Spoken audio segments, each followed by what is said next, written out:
Where was the Constitution on the 4th of December 2021 when my armed forces, they killed 6 civilians? What did this government do at that point in time? This country should hang its head in shame. Why is it till today that my Prime Minister, someone who this nation believes, someone who I also wish to believe, why is it that till date he is not answerable to the people of Manipur? They cannot be victimized for a cause for which this nation or the state cannot handle. You talk only of economy, but when you are finished of people, what will that economy do when there are no people to use it? I am from a village in the far northeastern state of Manipur. My village is called Shangshak.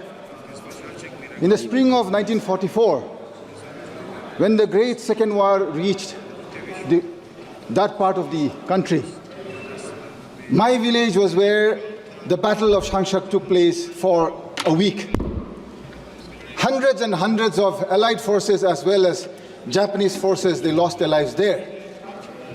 It was the Battle of Shangshak that ensured that Allied forces could reach Kohima in time so that the onslaught of the Japanese could be stopped. Sir, the nation was built 1950, as we all know, the Constitution was adopted, enacted. That part of the country, we never knew what was being discussed. Our people never ever knew what was happening in these great halls, what our founding fathers were discussing for the welfare and the future of that part of the country. Many amendments were required. One such amendment that happened in '63 was Article 371A for the state of Nagaland. In 1971, Article 371C for the state of Manipur. It was because at the time in 1949, when the Constituent Assembly discussed the Constitution, many parts of our nation were left out. Our nation is a plural nation. That is the belief that we had grown up with. We have studied our whole lives that this nation is a nation that constitutes pluralism. The core and identity of our nation is the plurality that this nation exudes so proudly. Why is it today? I have seen many eloquent speakers. I am grateful across both sides of this house. You have spoken on the Constitution. Where was the Constitution on the 4th of December 2021 when my armed forces, special forces of the 21 Special Force Paras, they killed 6 civilians who had gone to work in coal mines, coming back home to their families.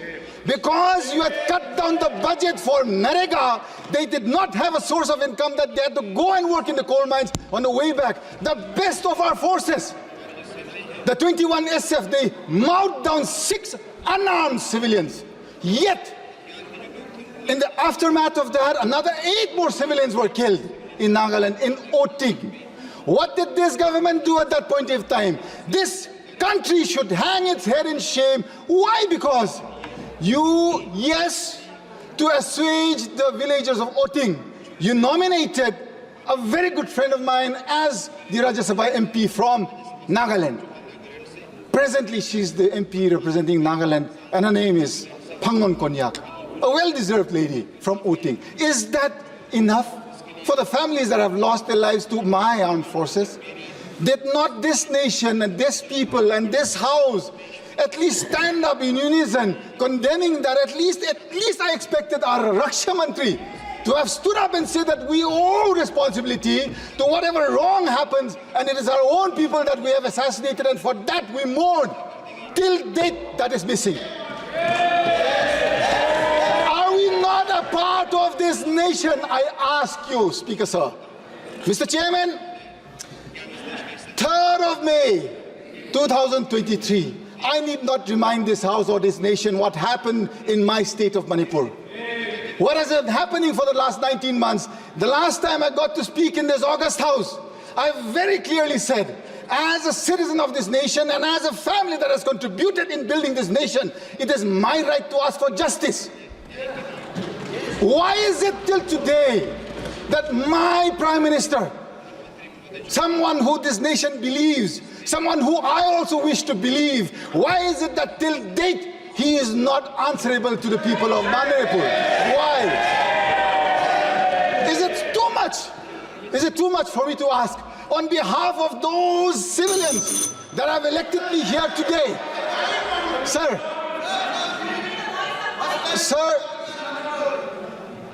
Mr. Chairman, sir, those children, those women across communities, they have lost their lives. They cannot be victimized for a cause for which this nation or the state cannot handle. Is my nation so weak that you cannot protect the lives and property of the civilians there in Manipur, sir? I beseech the conscience of this House. Thank you. We have so many eloquent speakers, sir. I'm closing. Sir, I'm closing. Please, please. Sir, in the end, I wish to beseech upon the conscience of this House, especially all the honorable members of the ruling bench. This is not a war against either party, be the treasury or the opposition. This is a war against humanity in this country. Please, wake up, speak to your people. All you have to do is see how difficult is it for our nation, which is growing and going to become the third largest economy. You talk only of economy, but when you are finished of people, what will that economy do when there are no people to use it? I ask the conscience of this House and the leadership of this nation, please today stand up, be with your brothers and sisters in Manipur, bring about justice and be accountable for all actions. Thank you, Speaker.